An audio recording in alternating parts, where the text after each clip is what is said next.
A plain housewife like me, whose everyday itinerary is mostly in the four corners of my home. In addition to looking after my husband and daughters, I shop for groceries, do the washing up, iron clothes.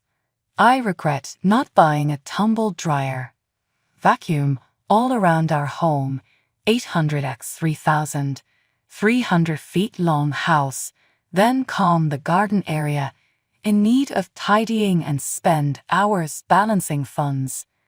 These are the things that seem so ordinary to me.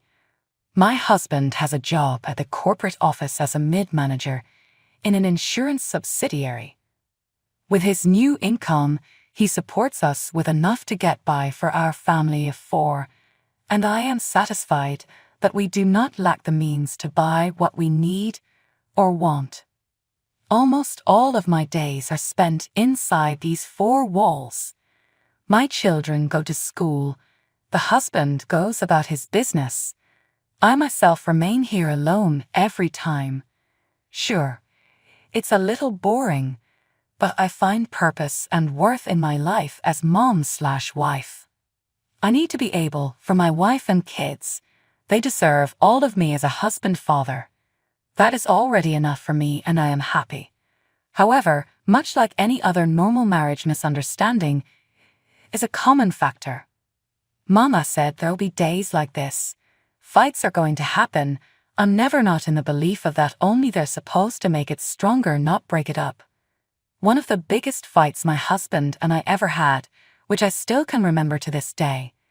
Our anniversary when he forget it happened. I wanted him to ask me out or take me to a fancy dinner, but he didn't. I forgot and I was busy. And of course, I will not believe it. His lies were too transparent, however. I knew him better than that. However, the following day his workmate told me he had gone out earlier and even checked into a hotel room. He thought it was so that we could observe our anniversary. It turns out that he didn't. I was skeptical but dismissed it. Maybe that wasn't him at all or his buddy playing a prank on me. I'm being naive here, but this should be better, otherwise we shall fight. He made up for it in some way because after all, he felt bad too. Another night he took me out to dinner and we celebrated a day after our anniversary. He bought me a new phone and a bag. I was really very happy. But for Ethan and I, my faith in the solidity of our marriage always stood. We had lived a life of memories and shared dreams.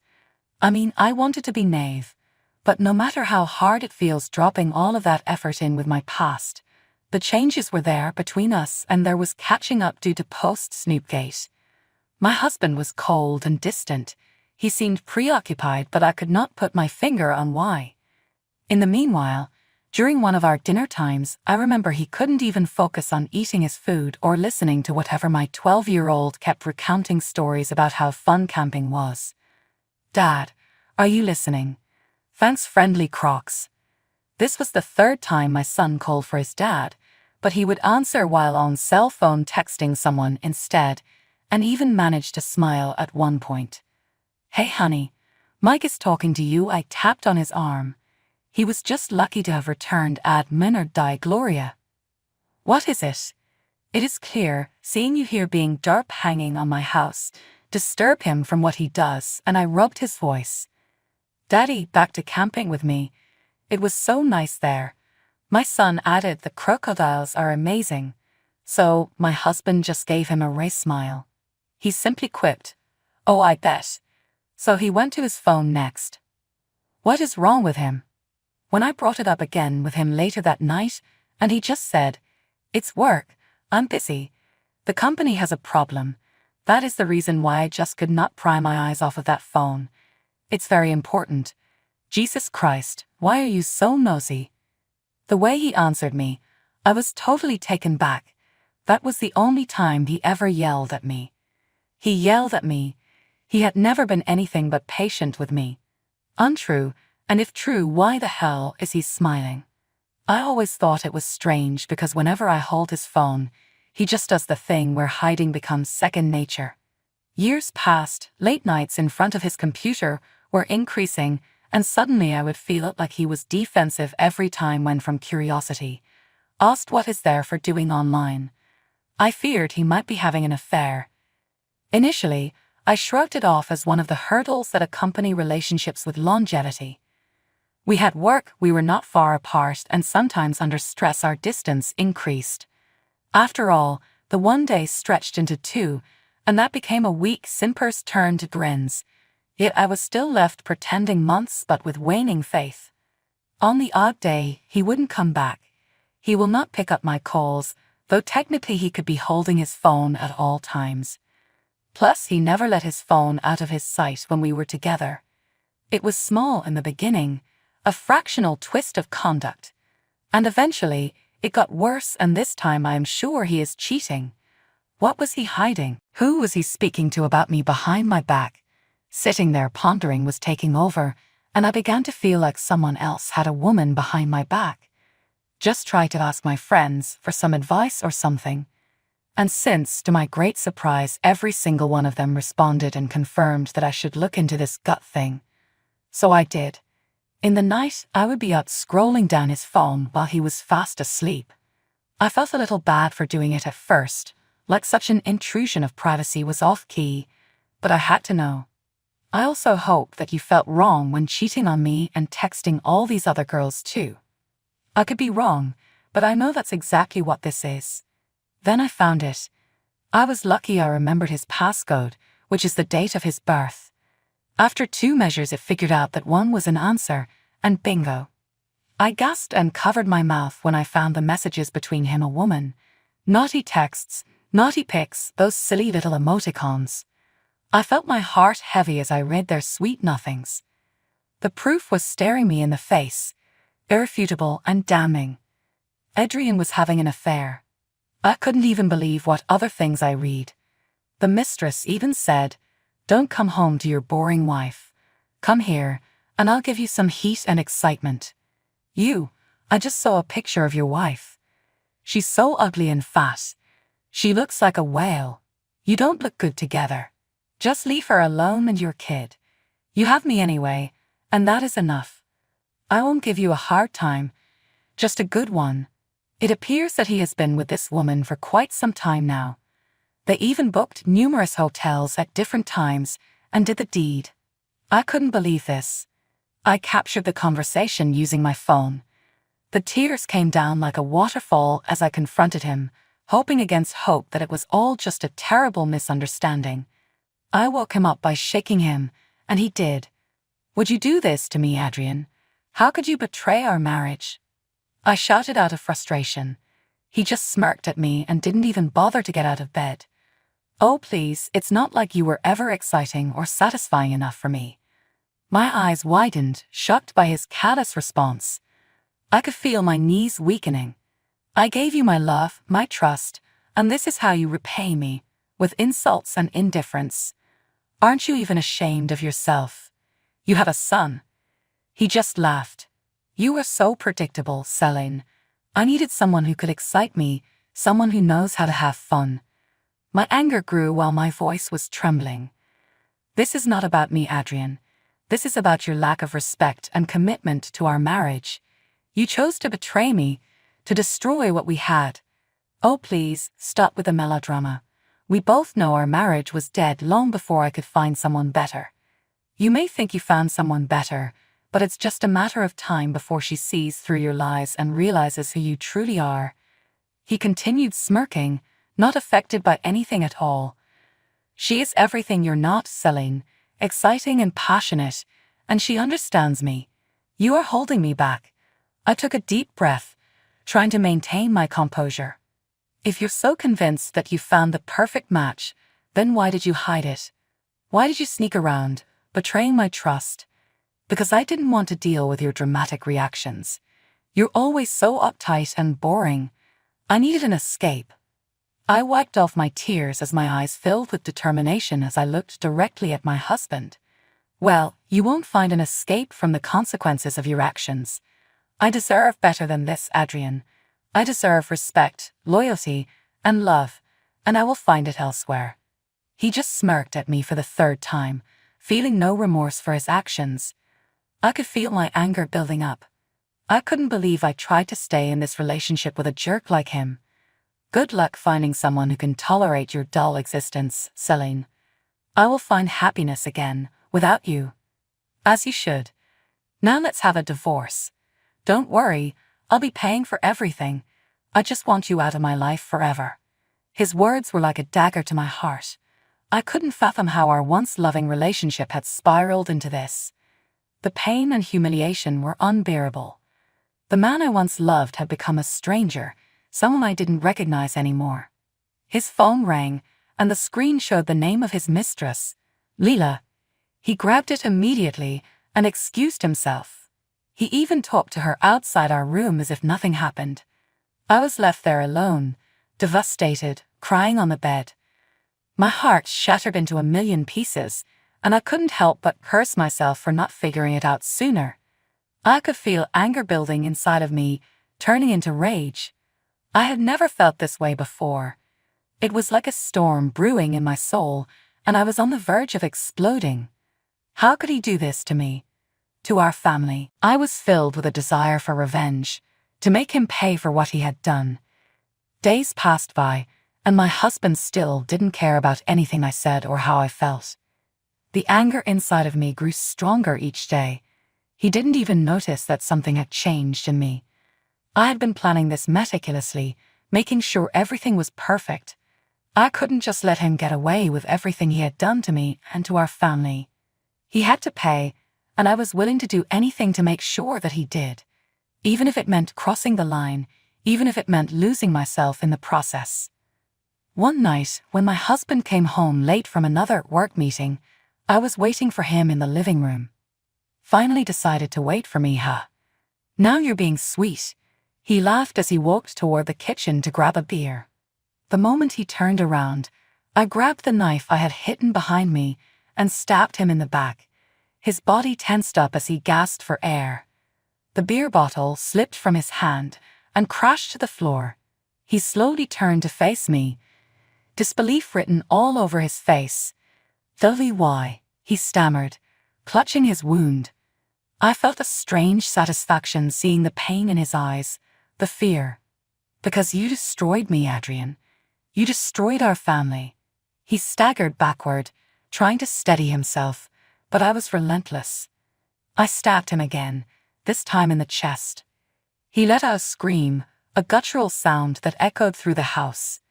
His knees buckled, and he fell to the ground, his hands desperately trying to stop the blood flowing from his wounds. Tears streamed down my face, but they were not tears of sorrow. They were tears of relief. I had finally done it. I had finally gotten my revenge. He looked up at me, his eyes pleading, his voice barely a whisper. I'm sorry, but it was too late. His apology meant nothing to me now. I watched as the life drained out of him, as he took his last breath. And in that moment, I felt a strange sense of peace, a calm that I hadn't felt in a long time. My hands were covered in blood, but I didn't care. I had done what I needed to do. I had taken control of my life again. I was no longer the weak, naive woman I used to be. I was strong. I was powerful. Never would anyone hurt me again. At this moment, reality had begun to penetrate as I sat there watching my lifeless husband. What had I done? I had passed a point of no return. The day where I had truly become just what I never managed to imagine myself being, a killer. It was an oppressive feeling. The weight of my actions were choking me. My fingers were shaking so hard I dropped the knife on my feet, and it made such a loud noise that they even wince. I dropped to my knees, thinking about the implications of what I had done. What would happen to me? My kids, what would happen to them? Me, looks like I just ruined their lives too. My children were asleep in the other room, stirring but unaware of what had taken place. In the morning, they had wake up to find their father dead and mother gone. I hated the idea of leaving them alone, pretending they did not matter. But I had no choice. I had to run. I had to leave and never turn back. I dried my tears on a sleeve, trying to compose myself. I couldn't fall apart now. I had to be brave. For my kids. I stood up, my mind made up. I had to go. My purse and some clothes from home were all I needed. Just like that. For once I did not turn around, did not regret. I chose what I did, and now I had to deal with it. Yet a part of me died the day my husband drew his last breath, when after 10 long days they pulled him off life support. However, I had lost myself, and with that the meaning of all those things which were once near to my heart. But wherever I went henceforth there was no turning back to peace. I would have to live the rest of my life with what I had done. But for now, my only recourse was to walk away, or at least I could keep walking, and moving on hopefully would one day put behind all I have done. I explained it all to my son. I confessed I would stay forever and never betray him. Months went by, through which our breaking up was news in town for everyone. Plus he moved his mistress into the house. The audacity.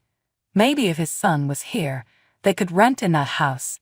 A product of our joint work and effort, but he will let another girl live there whilst letting own child stay over the shop collecting a small rented flat. He is such a bad person. Also, we are officially divorced as of yesterday, and I am now a whole single woman in this place. I made a decision that my life and the life of my son did not have to be dictated by another failed marriage, so I worked hard as ever to support us. But I finally found out her name, Kathy Rickson. She and my husband only met online, but I have always been so curious about her. And that my husband is an old, middle-aged man. How could she ruin a family? I am aware that this also requires the bad behavior and personality of my husband, but it does not just solo tango. And just like that, my research began, and I took to the internet trying to find something about the other woman. I searched her name on every social media platform in existence. There must be some answers. Found me hint into who she was. Those late nights became hours of scouring social media profiles in search for that one connection that would finally unveil her real name. But there was none.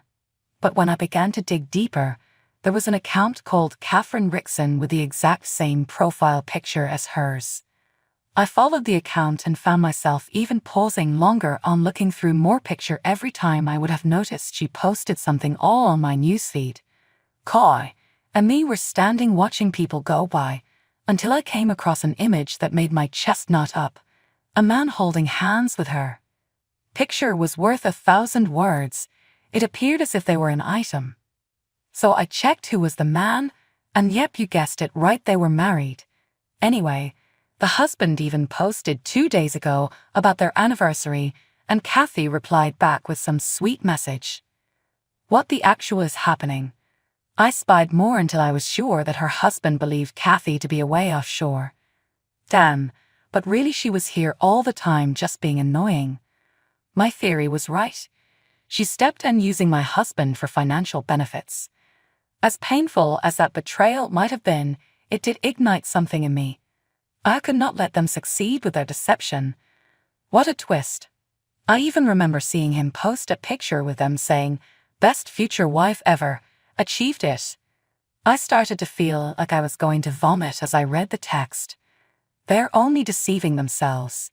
Realizing this, I thought, this is the perfect moment to begin my revenge. But it was at that point I gained a new clarity and went to find the legal husband of this person who had conned me. Well, long story short, I slid in his DMs online. If I am selling, then there is something that you must know. Something about your wife, Catherine. What is it? What have you found out? Your wife, Catherine, is having an affair. She's been with my husband, Adrian Boy, already. They live together, and we are getting one. Are you sure? This can't be true. I hold recordings can show their treachery of conversations. She's been using him, Bernadine said to me in the dark. She's simply getting all she can out of his resources and money before moving back home, with her still being married to you.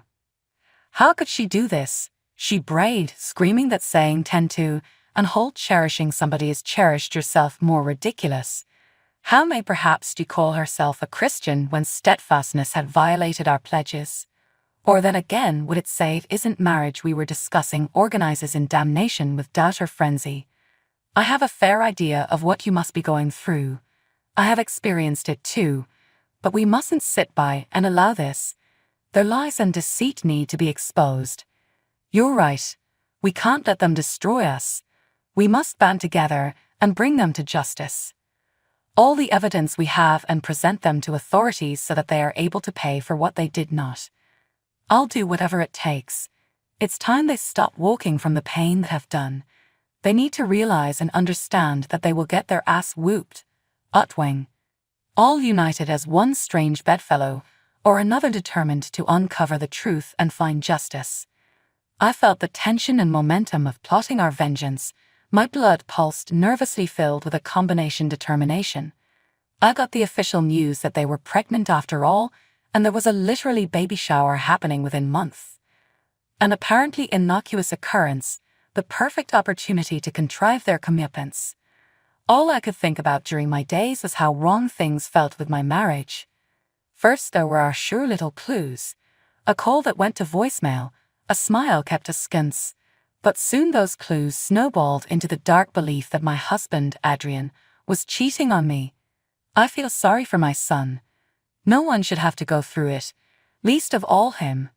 And it was good, and I prayed for him so that somebody will take care of him and always stay, forever not Dad.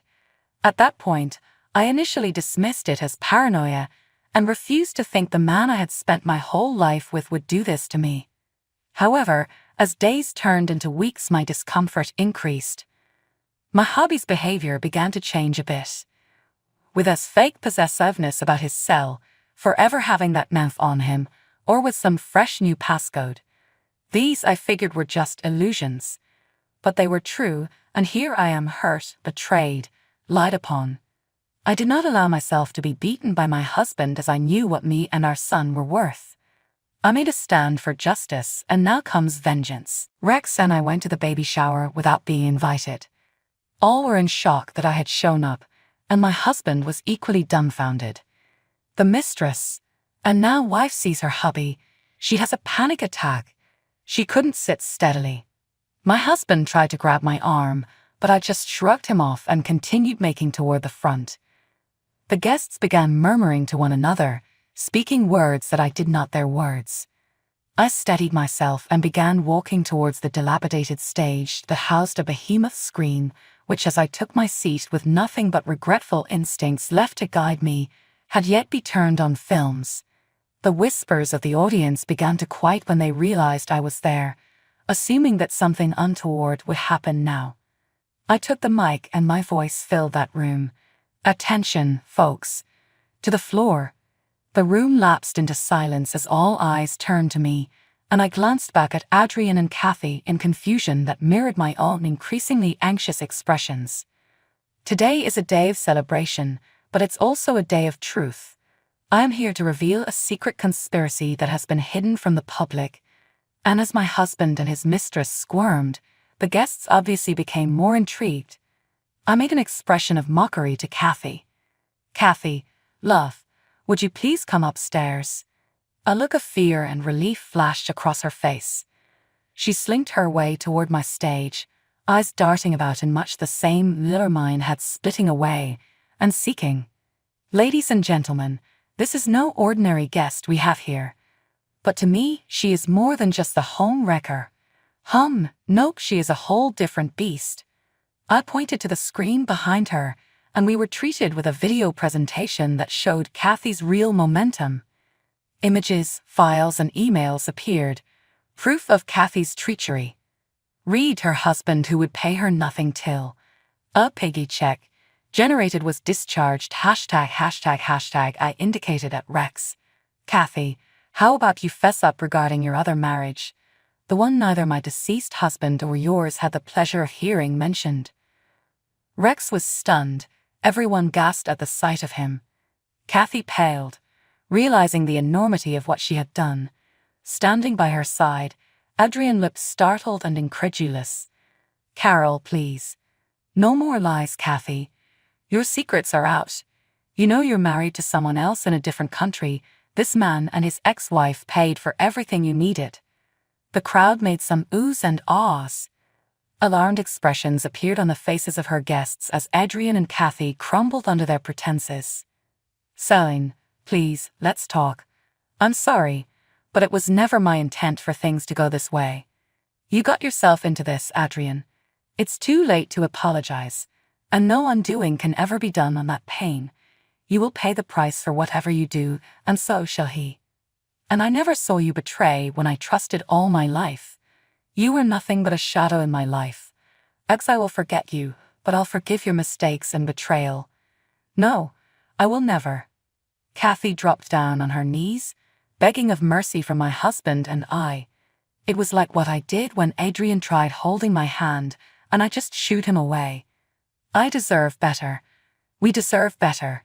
So I walked off the stage, leaving them to face each other in front of everyone with their embarrassment and apologies. I went home that night feeling very content, and when I arrived home, my toddler ran towards me and he gave me the tightest hug ever. A real deal kind of embrace. I will never again be a part of their lives. I have my son. I will probably spend most of this year focusing on that, the work and being a mother. That it is the best curse that I can cast on them. And to me, this counts as my greater revenge against all of them.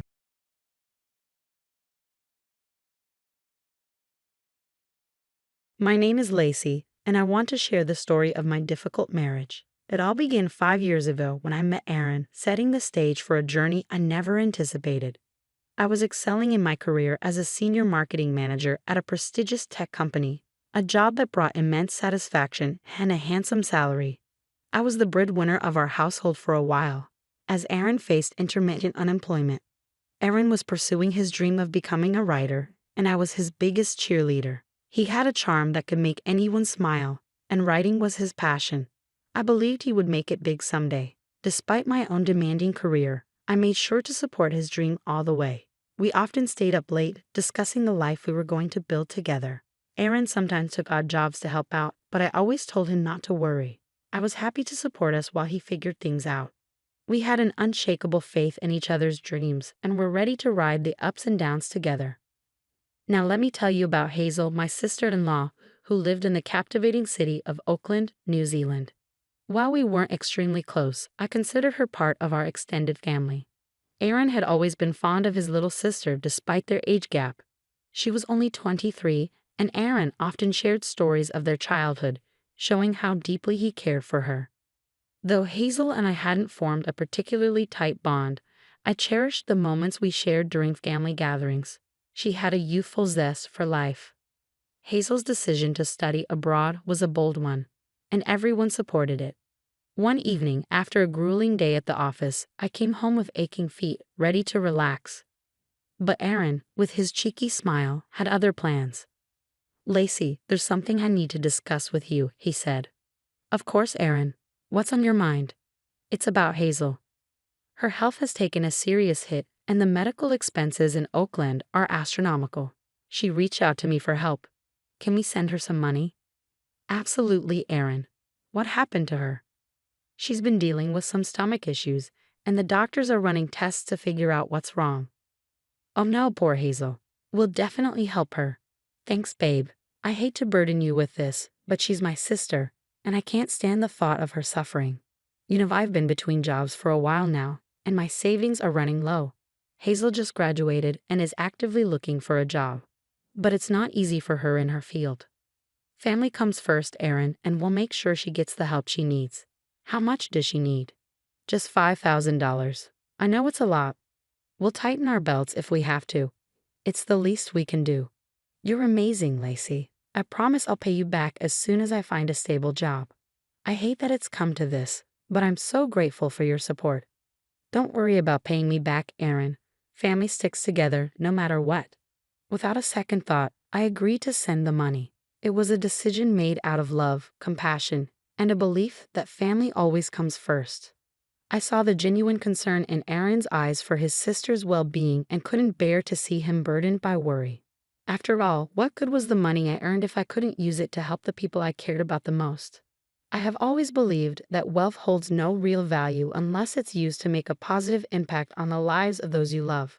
It wasn't about the amount or the inconvenience, it was about standing by Aaron's side and showing solidarity with his family. So I transferred the money to Hazel. Little did I know that this simple act of generosity would trigger a series of events that would turn my life upside down. A few weeks later, Aaron informed me that his mom, Sherry, was making a spontaneous trip to Oakland to be with Hazel. He explained that Sherry was deeply concerned about her daughter's health and that he needed to drive her to the airport. As soon as I heard this, I knew I wanted to accompany them. I wanted to meet Sherry before her flight, offering her some support and comfort during this stressful time. Even though Aaron said I didn't need to, I insisted. So, Aaron, how's Hazel doing exactly? What's her diagnosis? Well, it's a bit complicated, Lacey. She's been having these stomach issues, and the doctors are still trying to figure it out. Yes, dear, they haven't pinpointed the exact cause yet. It's been quite a struggle for her. Stomach issues? That sounds vague, but she's been going to the doctor regularly, right? Yes. She's seen a few specialists, but they haven't concluded anything yet. It's been frustrating, darling. We are hopeful she will get better soon. I'm going there to take better care of her. That's all a mother can do, you know. I hope so too. It's just strange that it's been a while and they haven't reached a diagnosis yet, for someone as young as her to have such issues. Let it go, Lacey. Let's just focus on getting Mom to the airport right now. While Sherry was away in Oakland, life continued as usual. I headed to work while Aaron stayed home, working on his novel. Another month passed, and then Aaron approached me with another request for money. He explained that Hazel was relocating for a new job and needed financial help for her new apartment. Sherry was still in Oakland with her, and from what I knew, Sherry was wealthy enough to support Hazel comfortably. Despite my doubts, I couldn't bring myself to question Aaron's family. I quietly sent Hazel the requested $3,000, hoping this time it would truly benefit her. But then, a week later, Aaron dropped a bombshell that left me utterly flabbergasted.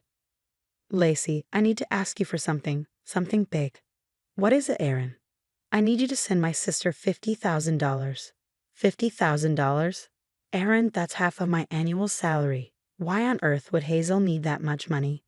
Hazel's health is deteriorating rapidly. It's a serious stomach condition, and the doctor recommends surgery. She's in pain, and we can't wait any longer.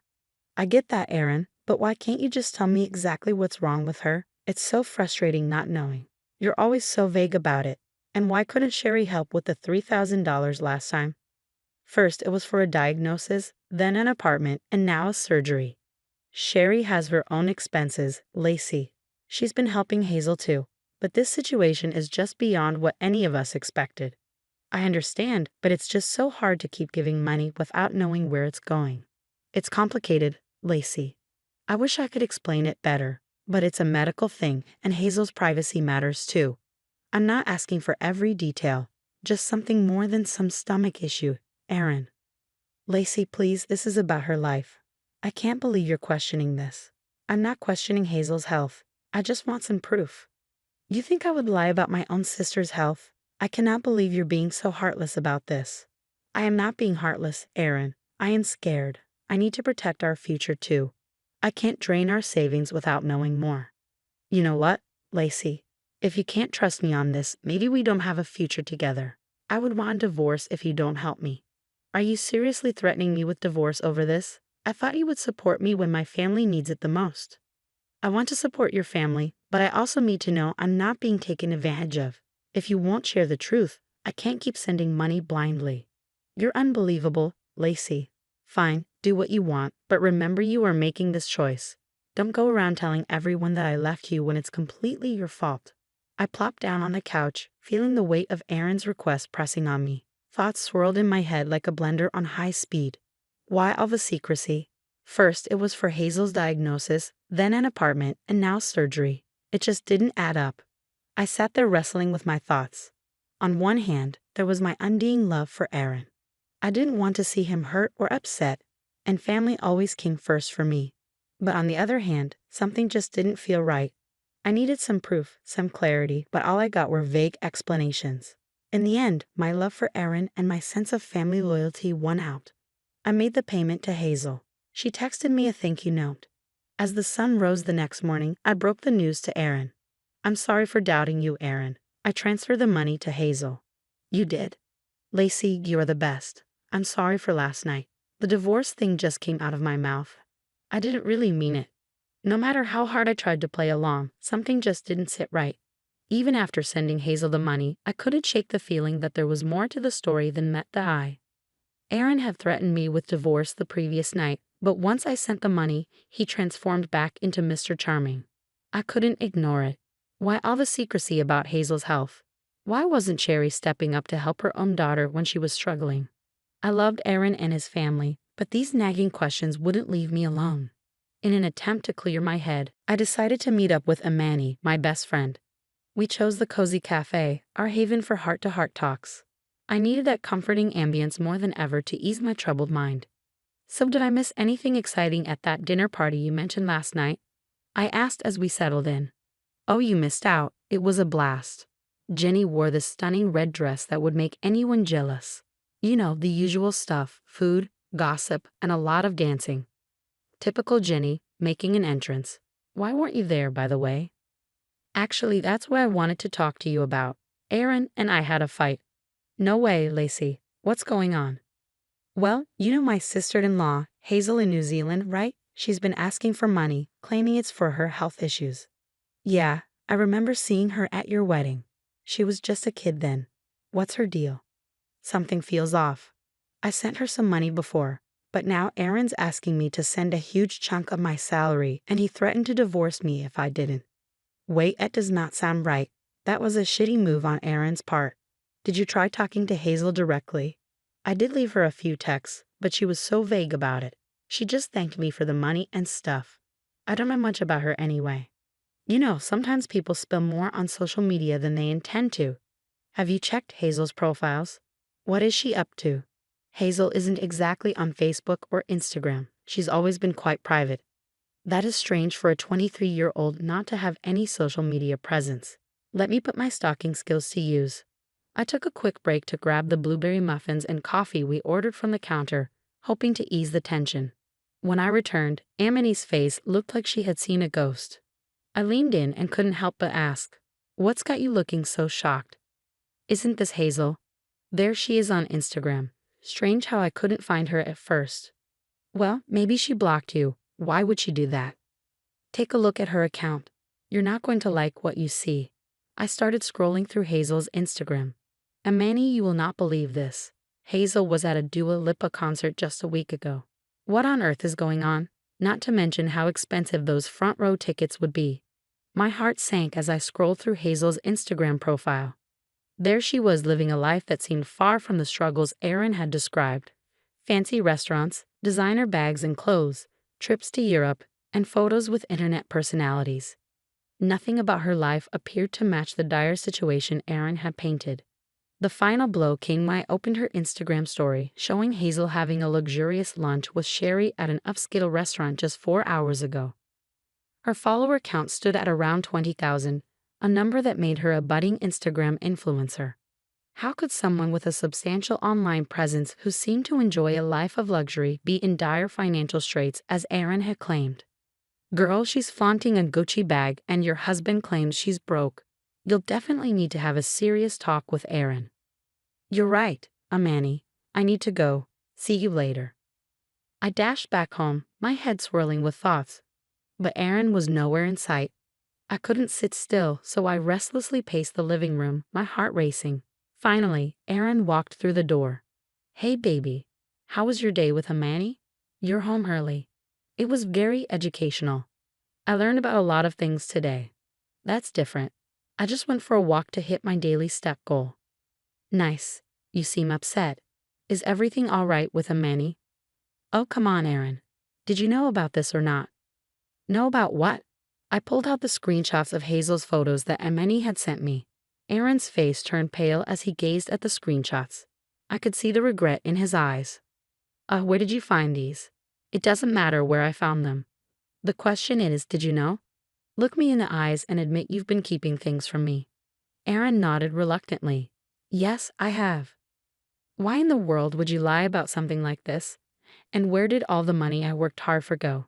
It's a complicated situation. I'm not accepting that as an answer. You better start talking. Hazel needed money because she didn't finish college. She dropped out. What?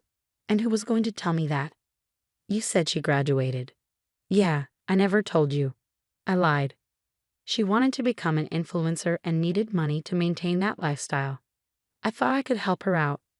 So you sent her money so she could splurge on designer clothes and bags and build a fake social media life? You don't understand, Lacey. She realized college wasn't for her. So there was no illness, no surgery, no new job, and no new apartment. You lied to me, took the money I worked hard for, and threw it at your sister who just wanted to live a glamorous social media fantasy. What about Sherry? Why did she fly out to Oakland? She's no saint. They come from a family of liars. They are actually planning to fly to Paris for an influencer event on Mother's Day. It's a thing where everyone brings their mother as their date. I can't believe you tried to sell me the story that your sister was seriously ill when, in reality, you needed money for these first world problems. Please forgive me, Lacey. And then you threatened to leave me. Aaron, you are such a manipulator. I'm sorry. I seriously did not mean it, babe. Please, can I do anything to make it up to you? You want to make it up to me. Okay, let's divorce. You can't be serious. Yes, you threatened me with divorce, but you know what? Now I genuinely desire a divorce. Life got really messy at home. Aaron and I were living in different corners of our own house. I needed a break from more than lies, so I booked a flight to my parents' place. My flight was in 2 days, but then, just when I thought things could not get crazier, Hazel herself rang me up one morning as I was having my coffee. I stared at my phone, wondering what on earth she wanted. Finally, I answered. Lacey, you must listen carefully. You have no idea what you're getting yourself into. Hazel, what are you talking about? If you think about divorcing Aaron, it won't end well for you. You'll regret it. I can't keep sending you money for your so-called needs. You don't understand the situation, Lacey. I have plans, and they involve you staying married to Aaron. The moment she started talking, I had this brilliant idea. I activated the recording feature on my phone, making sure to capture every word she said. You have no choice, Lacey. Be a supportive sister-in-law or face the consequences. Threats won't change my mind. You think you can just walk away, Lacey? You have no idea who you're dealing with. If you dare to divorce my brother, I'll make sure your life becomes a living hell. I have ways and connections you can't even imagine. Well, Hazel, it seems like you have your bag of threats, but I have something too. You see, I've been recording this entire conversation. Recording? You can't be serious. Oh, but I am, and now I'm giving you 1 month to return every cent you took from me. Otherwise, say goodbye to that online empire you were trying to build. I'll leak this recording and make sure each one of your followers hears the truth. Lacey, please don't do something drastic. Okay, just give me some time and I'll pay you back. I promise. 1 month, Hazel. Don't test my patience again. In the end, I did get the money back from Hazel. She wired it to my account a day before the 1-month deadline expired. Aaron and I. Well, we could not fix what was broken, so I went ahead and filed for divorce, which, let me tell you, was not a walk in the park. But hey, sometimes you have to do what is right for you. Being single again has its perks. Work is more exciting, socializing is a blast, and I'm living life on my own terms. I bought myself a new apartment, a place I can call my home. My family and friends often ask me how I manage to keep my spirits high through all that craziness. I just give them a huge smile and say, when people cross lines with you, sometimes you have to cross some lines too. Don't play the victim. Take control of your life and your happiness.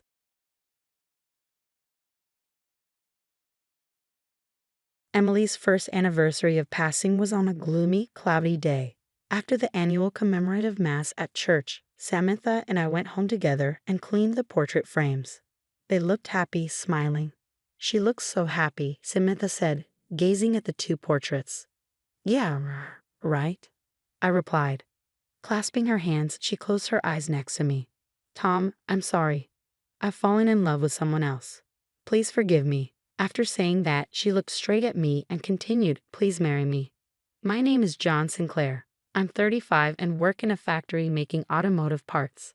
The job involves a lot of intricate tasks and often leaves me with stiff shoulders, so I've been enjoying jogging on weekends. It's true that I get tired afterward, but running and sweating it out clears my mind. Thus, I had made it a routine to run in the local park every weekend. That day, I put on my sneakers and headed out for a jog as usual. It was a beautifully sunny morning, perfect for a deep breath of fresh air. I started out full of energy, sprinting away. However, after tens of minutes, I noticed the weather turning. The forecast was for clear skies, though. As I continued running, drops of rain began to fall. Reluctantly, I looked for a place to take shelter. That's when I saw a woman sitting down on the jogging path in the same park. What's wrong? I normally wouldn't approach a stranger, but I couldn't just leave someone sitting in the rain. Oh, I'm all right, thank you, she said. Did you hurt yourself? I asked, noticing she was holding her right ankle in pain. She looked about my age, slender and stylish. It seems I've twisted it a bit, she replied. When I checked her ankle, it was quite swollen. I applied some cooling spray to the affected area and draped a towel over her head, offering to carry her. No, it's all right. I'm too heavy, she protested. But you can't walk, right? I'll just carry you to a covered spot, I insisted. Saying that, I lifted her up by her arms. We reached a covered rest area in the park where I gently set her down. Thank you very much, she said. No worries. I might as well rest here until the rain stops, I replied. Her name was Samantha Rio. Despite looking very young, I was surprised to hear she was actually 48. It felt like I was meeting a real-life ageless beauty for the first time. She was very cheerful, and we hit it off as if we'd known each other for ages. She had married young and had a daughter. My daughter's already eligible to marry, but she still doesn't have a boyfriend, which worries me. Samantha laughed as she said that, clearly as a mother. Eventually, the rain stopped and the sun came out. I carried her to the main road and got her into a taxi. Although I felt more tired than during my usual jogging, it had been a pleasant time. Having exchanged contacts, she called me that night after seeing a doctor. Thank you so much for today. If it's all right with you, would you like to meet my daughter sometime? The unexpected offer left me a bit bewildered. However, Samantha was such a great person that I really wanted to meet her daughter too. I had been harshly dumped by a previous girlfriend after giving my all for her. I was casually discarded as a boring man. Due to that, I had some trauma with relationships, but for some reason, I felt no weariness towards Samantha and her daughter. Her daughter, named Emily, was bright and always smiling, just like her mother. We hit it off the moment we met and naturally progressed into a relationship. Samantha's husband had passed away from illness 10 years ago, so it had been just the two of them teaming up in life. They always welcomed me warmly, and I thoroughly enjoyed spending time with the three of us. After dating Emily for 6 months, I proposed. Of course, she accepted, saying, "John, let's make a happy home together." I moved in with them. However, that blissful life didn't last long. At her first medical checkup after getting married, cancer was discovered in Emily. I was incredibly down, but Samantha encouraged me with her strong demeanor. She will be fine. Let's believe, she said. Emily quickly entered a tough battle with her illness. I'll be fine. I won't die, she would say, her endlessly bright and positive attitude encouraging me. Although her battle with the disease was fierce, she bravely fought on. All I could do was support her by her side. Despite the treatment, she passed away unexpectedly. Both Samantha and I couldn't accept the reality, feeling as if our souls had been drained. Emily, why did you have to die? Samantha was exhausted from the funeral and hardly eating anything. There's no point in me living without Emily, she said. It was shocking to hear such words from her, who had always been positive. I've been left behind by everyone, by Tom and Emily as well, she cried. Tears streamed down Samantha's face, and even standing seemed painful for her. I'm here for you, Samantha, I said, surprising myself with those words, hoping to bring her back to her senses. Tom, thank you. You're still young, so don't worry about Emily and find someone new, she said with a weak smile. Emily was such a good-natured person that she surely would want me to be happy. Thank you, but I really can't think about that yet, I replied. Although Emily was gone, I continued to live in Samantha's home. I took advantage of her words that I could stay as long as I wanted. We shared household duties, and our unusual living situation continued just between the two of us. Yet, that life felt so comfortable that I sometimes even thought I could stay that way forever. Although I sometimes wondered how it looked to others, living with Samantha was healing for me. Then one day, an incident happened. It was raining all day, and I returned home from work as usual. Entering the house, I didn't hear Samantha's usual greeting. Hi, you must be tired. I called out. I'm home, Samantha. Are you there? I exclaimed, searching from the living room to the bathroom. I found her collapsed on the floor. Samantha, are you all right? Hang in there. Seeing her unconscious, I panicked. In such a moment, all I could do was just panic. I managed to call an ambulance on my phone, and we arrived at the hospital. The diagnosis was that Samantha had suffered a stroke. It seemed I had found her just after she fell, which likely saved her from more serious conditions. The tests showed it was in the early stages, so medication and therapy were recommended. During the 3 weeks she was hospitalized, I visited her almost every day. I didn't feel like going empty-handed, always bringing flowers or some light snacks. She always modestly refused to accept them, saying it was too much. She even told me that it wasn't necessary to visit every day. But I just wanted to see her. She gradually got better, smiled more, and seeing her like that only made me feel more affectionate towards her. While she was in the hospital, I took the opportunity to clean the house thoroughly. When she came home and saw the house, she was surprised, saying, I thought it would be much dirtier, but this is amazing, which made me happy. Those 3 weeks made me realize how happy I was just to live together in health. I was terrified of losing Samantha as well when she collapsed. Fortunately, she recovered and came back home safely. From now on, tell me if you're feeling unwell. I don't want to go through that again. Thank you for everything. If you hadn't found me, I might have been dead. Hey, stop it, even as a joke, I said in a flutter, which made her chuckle. Well, when I woke up, the first thing I thought of was your face. I dreamed of Emily. She was there. What did she say? She said it's not my time to come over there yet and to take care of you. I couldn't hold back my feelings any longer and took Samantha's hands. I agree with Emily. Samantha, can I stay by your side forever? She looked surprised. Why, John, what are you saying? She didn't mean. Yes, that's exactly what she meant. At least that's how I feel. John, I've felt this way for a long time. I'm much older than you. I'll definitely become really older than you. I know that very well. I've just realized that age doesn't matter when it comes to feelings. John, you don't understand. You might think so now, but you'll regret it someday. That won't happen. My feelings won't change. Seeing you collapse made me realize how important you are to me. From now on, I also need to take care of you. Samantha was silent for a while, but then she gently squeezed my hand back. John, thank you. Can I really? Thus, we became a couple. Even so, we didn't formalize it with marriage, just continuing to live together. Yet I was completely content and fulfilled. I hoped that peaceful life would continue forever. However, as a man, I felt I needed to make things official at some point. I planned a proposal and even prepared a ring, but I was unsure when to present it. While I was hesitating, the first anniversary of Emily's passing arrived. It was a gloomy, cloudy morning from the start. After the annual commemorative mass at church, Samantha and I went home together. On a shelf in the living room, Emily's portrait was next to that of her father, Tom. We cleaned the shelf and portrait frames, putting fresh cut flowers around their portraits. They look happy, smiling, Samantha said, looking at the 2 portraits. Yeah, right, I replied. Clasping her hands, she closed her eyes next to me. Then she suddenly said, Tom, I'm sorry. I've fallen in love with someone else. Please forgive me. Saying that, she looked straight at me and continued, John, will you marry me? I was surprised, joy welling up to the point of tears. Samantha must have been thinking things through deeply. As we continued our life together, knowing Samantha felt the same way was the greatest joy. I hadn't expected such a confession that day and regretted not bringing the ring, which was in the safety box in my bedroom. Yes, with pleasure, I replied. Then, facing the portrait of Tom, I said sincerely, Tom, I'm sorry for taking Samantha away from you, but from now on, I'll do my utmost to make her happy. Emily, I'll be the one to protect your mom from now on. We smiled at each other.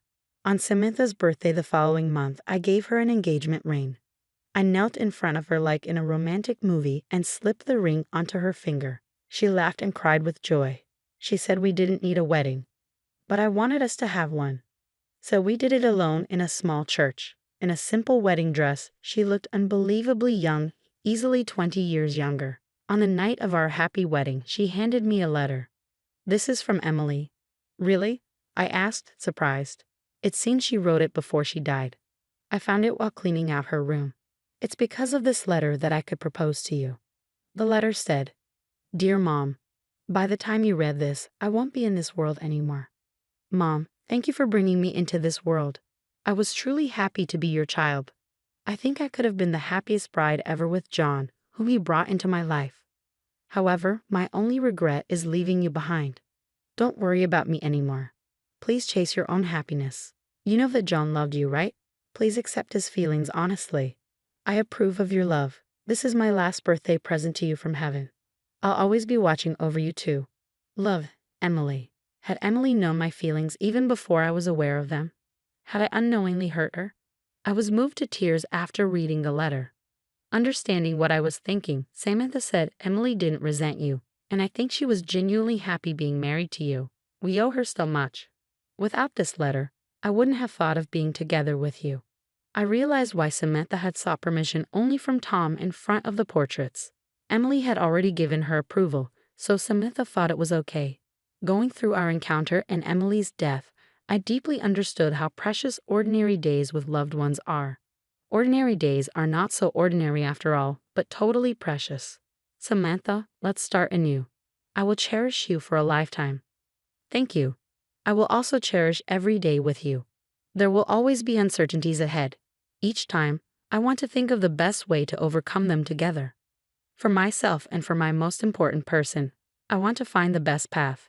My dream is to spend a happy life without giving up until the end. I've decided to cherish every moment with her, to live a life without regrets.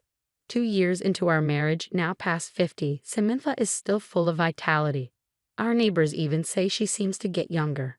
While working, I studied to become a caregiver, earning my certification. If Samantha ever needs it, I want to be the one to take care of her.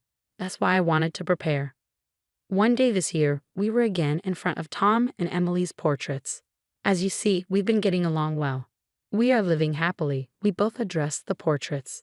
Just then, a pleasant breeze passed through as if Emily was gently smiling at us.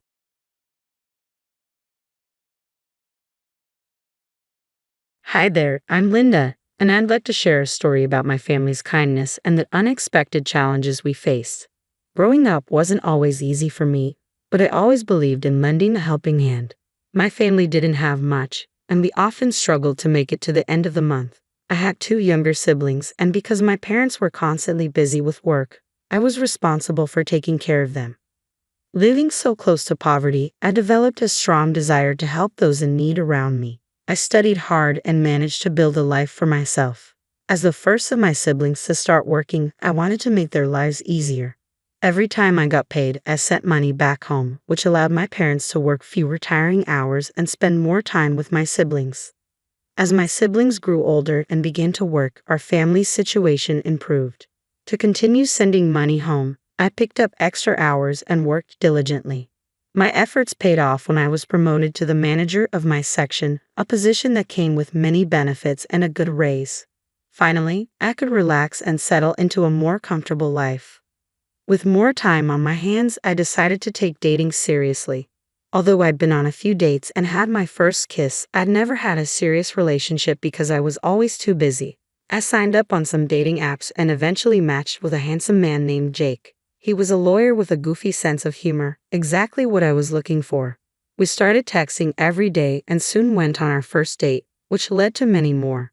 Jake turned out to be the perfect match for me. He made me laugh when I was upset and knew exactly when I needed a hug. He was also serious about his career, often sharing stories of his cases and the praise he received for his work.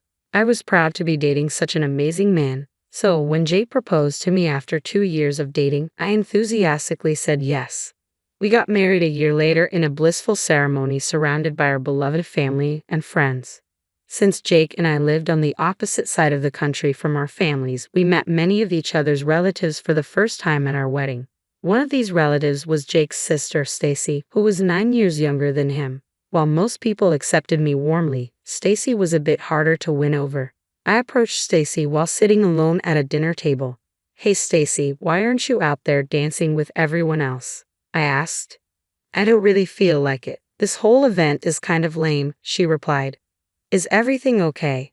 "Oh, everything's just peachy. I've got so much better things to do than be at this party." Well, is there something else you'd rather be doing? If it weren't for you getting hitched to my special golden child of a brother, I could have been applying to universities and figuring out my own life.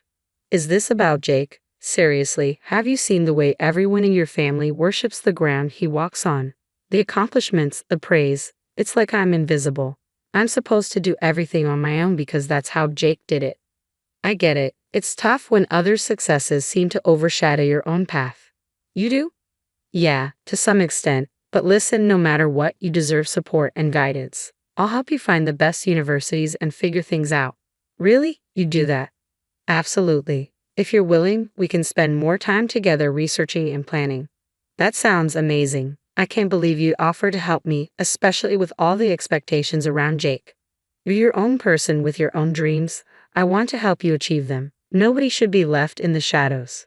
Thank you, Linda. Seriously, no one's ever been this supportive. It means a lot. You're welcome. I'll be here every step of the way, no matter what challenges come our way. Your journey matters just as much. Seeing how lost and sad Stacy looked reminded me of my own siblings, so I wanted to help her. After Jake and I enjoyed our honeymoon, I kept my word and helped Stacy find the best university for her. During this time, we became very close, eventually becoming best friends. Since Stacy's university was only an hour away, we hung out even more often. As the years passed, Stacy found herself a boyfriend in college. After they graduated, they got engaged. Stacy came over to our place the weekend after to share the news. She nervously told us she had something important to tell us. Stacy, is everything all right? You seem really nervous, Jake said. Yeah, don't tell me you're pregnant now, I joked. Seriously. No, I'm not pregnant, Jake. Oh, thank goodness. You guys really thought that? Well, you did seem a bit anxious, and when you said you had something important to tell us, our minds jumped to the worst case scenario. You two always assuming the worst, Stacy laughed. Anyway, I wanted to share some good news with you. I'm engaged to my boyfriend, and we're planning to elope. Wow, that's great news, I exclaimed. Yeah, we were wondering if you could be our witnesses, she asked. Well, that's quite a surprise. Are you absolutely sure about this decision? Why wouldn't I be? You don't want to be our witnesses. It's not that we don't want to support you, Stacy. It's just, well, you're quite young, and getting married is a big step. What's wrong with being young? Are you saying we're making a mistake? We're not saying you're making a mistake. We're just concerned because you're only 21. Life has so much more to offer, and people change a lot in their 20s. We want you to have the best chance at a successful and fulfilling marriage. So you don't believe in us? You're not happy for me? That's not true. We care about you and want the best for you. We're just worried about rushing into something so serious. Give yourself some more time. If your love is strong, waiting won't weaken it. You know what? If you can't be happy for me, then I don't need your approval. I'll find someone else to be our witnesses. We're not trying to upset you. We just want you to make a decision that's best for both of you. Well, clearly you don't trust us to make our own decisions. I thought you'd be happy for me, but I guess I was wrong. Stacy, please don't leave like this, I called after her. She stormed out of the house. Jake and I tried to call and text her, but none of our messages went through. She had blocked us. We were beyond upset at the way Stacy had treated us. Until then, we had chalked up her rudeness to being a teenager who didn't know any better, but now she was an adult who knew what she was doing.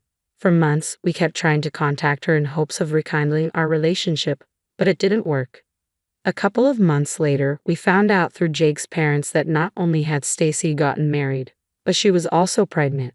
Jake was devastated that Stacy was holding such a grudge against us for simply being caring. He was upset that his sister didn't come to tell him that he was going to be an uncle. I comforted him after the call with his parents. You know, Stacy's still quite young. Maybe she was just trying to get our support because we're the closest family she has, I suggested. I get that, but it feels incredibly hurtful that she didn't share something so important with me because of some silly grudge she's holding. I know it's hurtful. She's like a sister to me, even if not by blood. But maybe she was just overwhelmed herself and didn't know how to approach it. It's not about her not telling me. It's about feeling left out of her life. I know, darling. It's a complicated situation, but remember, you're going to be an uncle. Once the stress of the pregnancy is over, she might change her approach. I wish I could believe that. It's just hard to wrap my head around all of this. I know it's hard. It's okay to feel hurt and confused. Let's just wait it out a bit longer. Once the baby comes, maybe things will shift. I hope you're right. I want things to get better between us. But it's hard not to feel hurt. We'll work through this together, just like we always do. Stacy's going through a lot too, and her emotions might be all over the place. I know, but it feels like we're on the outside looking in. We'll find our way back in. Family can be messy, but it's worth the effort to mend things. Within the next few months, Jake's parents told us that Stacy had given birth to a baby boy. Jake and I were overjoyed to hear the news. We couldn't believe we were now an uncle and aunt. Despite the hurt of not being able to visit Stacy, we decided to give her some time to heal before reaching out to meet her and the baby. 2 weeks after Stacy gave birth, Jake's mother called him, but he didn't pick up. So she called me. I answered the call and was greeted by the sound of crying. I immediately recognized the voice. It was Stacy. "Linda, I don't know what to do. Everything's falling apart," Stacy sobbed. "Stacy, are you okay? What happened?" I asked, alarmed. "My husband, he left us. He abandoned me and the baby," she said through tears. "What? Why would he do that?" "He was scared of being a father. He just disappeared a week after I gave birth. I thought he'd come back, but he never did." "Oh my God, Stacy, I can't imagine how hard that must be for you. We went to bed together one night, and the next morning he wasn't there. It was weird because I was up at 6:00 a.m. to feed the baby, and he usually didn't wake up until late. I waited the rest of the day for him to come back or reach out to me, but he never did. I tried contacting everyone, but no one knew where he was. He ignored my calls and texts. When I threatened to involve the police, he told me he wanted nothing to do with us.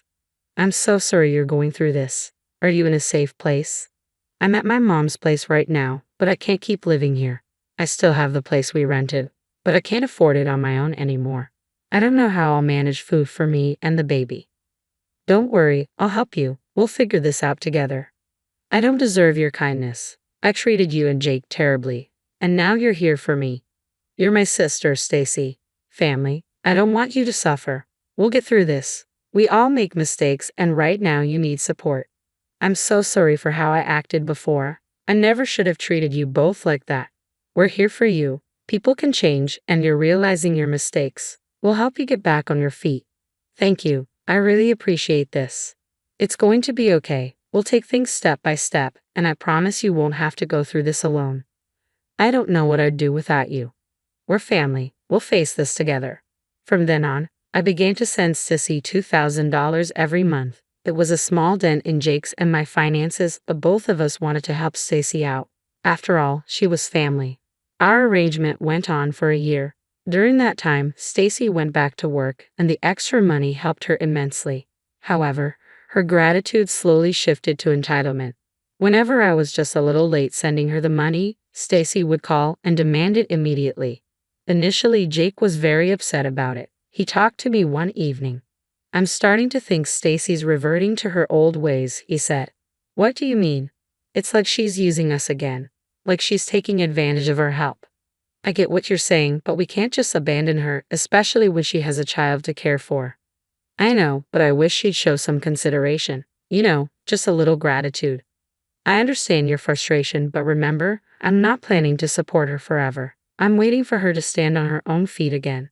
"Thank God. I was worried this would go on forever. We're doing what we can, but she needs to learn and grow too. We'll be there for her, but she has to meet us halfway." "Good. I like that." Then something unpredictable happened. While I was driving home from work one day, my car was T-boned by a drunk driver. By the time emergency services arrived, I had lost consciousness. I was lucky to survive, but I suffered severe injuries. I was in a coma for a week, and when I regained consciousness, I was too weak to do anything. I was stuck in the hospital for a whole month before I was deemed fit to leave. I walked out with a broken collarbone and a broken leg. I was just grateful to have survived. Jake was my rock during this time. He never left my side, even when I got back home. I had to force him to sleep because he was too terrified to lose me again. I also forced him to go back to work. My company gave me time off and allowed me to work from home when I felt well enough. But since I missed a month of work, I wasn't paid my full salary and couldn't send Stacy her allowance. Stacy found out I had been discharged a week after I left the hospital and called me. "Where is my money for last month?" she demanded. "What do you mean?" I asked, taken aback. "I'm talking about the payment you were supposed to send me. I'm due that money. You know I was in a car accident, right? I was in the hospital for a whole month." "Yeah, I know. That's why I gave you another week after you got out to pay me." "Are you serious? How entitled are you? Do you even know how much I've suffered in the past month? You don't know what suffering is. I have a baby to take care of. I can't afford to wait around for you to slack off on your responsibilities." "Stacy, I've been through hell. I wouldn't have been able to send you the money even if I wanted to." "Excuses, excuses. You're just proving that you're not really family, like I always knew. Family is supposed to support each other in hard times, not demand money without understanding." Then I hung up the call. I couldn't believe the audacity that Stacy had to call and demand money. I wasn't even obligated to help her. I was only helping out of the goodness of my heart. I didn't mind any of Stacy's entitlement earlier, but to not show any concern when I had almost died was beyond enraging. A couple of minutes after I cut the call, Stacy texted me saying that she had always known I wasn't part of the family and that not sending her the money proved it. She then told me she was going to show everyone my true colors and that I would live to regret my decision. When Jake got home from work that night, I told him about Stacy's calls and texts. Jake was furious. He couldn't stand Stacy's behavior. He tried to call Stacy and shoo her out, but he quickly realized he had been blocked. I was emotionally drained from the day, so I told Jake to just let it go. A couple of days later, I was rudely awakened from an afternoon nap by a phone call from my boss. She told me that the company had received multiple tips stating that I had been financially abusing a family member and forcing them to stay at home. This was a big violation of company policy because I worked for a company that focused on family welfare. I assured my boss that I wasn't doing anything of the sort. My boss told me she needed to see proof and that until further notice, I was suspended from work. I didn't know what to think. Who could be spreading such stupid lies about me? In the middle of the crisis, my phone rang again, and this time it was Jake's mother. She yelled at me for treating Stacy poorly and neglecting her when she needed me the most. I couldn't even get a word in because as soon as she was done ranting, Jake's mother cut the call. This went on the entire day, with multiple family members either calling or texting me to inform me of how disgusted they were with me. I managed to get a hold of Stacy. She must have unblocked me. I tried to call her, but she didn't pick up, so I texted her. I asked Stacy if she had been spreading lies about me. Stacy replied that she told me she would make me regret not sending her the money. I tried to angrily text her back, but realized I had been blocked once again when my messages didn't go through. When Jake got back home, I showed him the text messages and filled him in on everything that had happened that day. "I've had enough of Stacy's behavior. I'm going to make her pay for all of this," Jake said, his voice filled with determination. "I know, Jake. Her lies have seriously hurt us. My job, our reputation with family, it's all at stake. There's no stopping me now. I can't let her get away with this. And I won't ask you to stop. I'm tired of her entitlement and manipulation. We've shown her nothing but kindness, and this is how she repays us. Linda, I've been thinking, what if we take legal action? A defamation case against Stacy." "Absolutely. She needs to face the consequences of her actions." "I'm with you on this, Jake. Let's do it. It won't be easy, but it's the right thing to do. We'll get through this together. We always do. Let's stand up for the truth and put an end to her lies once and for all." Over the next few weeks, Stacy was summoned to court for the case. She tried to text and call Jake and me, but this time we were the ones who blocked her. She tried to approach us during the trials, but we tactfully avoided her. In the end, the judge ordered Stacy to pay me $200,000 in settlements. Stacy broke down crying in the courthouse. I did feel bad, but I knew this was the only way for Stacy to learn from her mistakes. Stacy tried to spread more misinformation about Jake and me, but we sent everyone the records of the case and informed them of what had happened. Nobody sided with Stacy, and many refused to associate with her for fear of being mistreated by her too. I also sent proof of my innocence to my company, which got me back to my job. Jake and I truly felt sorry that we had set Stacy back by a lot by suing her, but it was the only way for Stacy to learn. In the end, Stacy's actions led to her own isolation and bad luck. Jake and I continued our journey together. bound by the lessons we had learned and the love that had always guided us. This incident showed us that even in the face of adversity, choosing kindness and standing up for the truth could lead to a brighter and more fulfilling future. Thank you for listening to me until the end.